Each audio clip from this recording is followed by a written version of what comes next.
Knezović iz Splita i Marko Muniza Kaštel Novi, treći sudac Ivan Šalinović Split, mjeritelj vremena Branko Vrnoga Ploče, a delegat Mario Matić.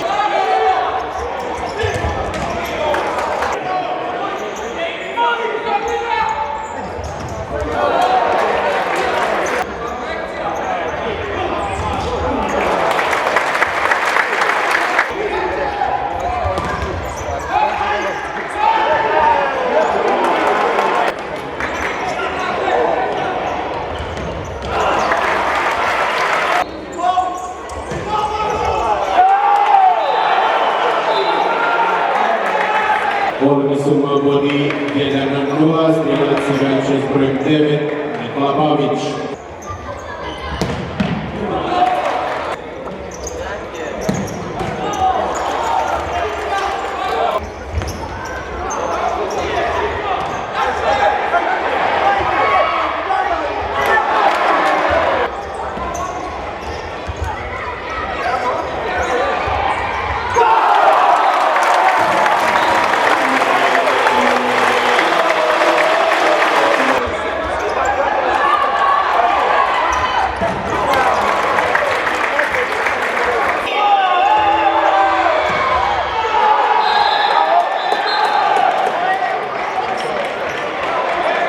Strijelac Antonio Sekulić.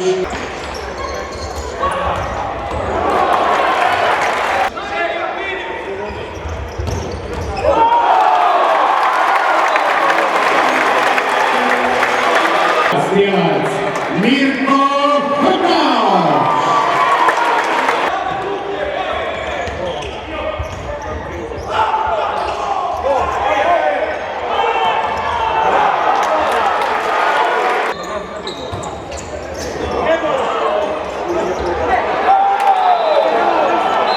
Drugi povedatelj Nikole Pavića, skver Ornisum 2:3.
Poštovani gledatelji, završena je utakmica 13. kola prve Hrvatske malonogometne lige, skver Ornisum 3:6.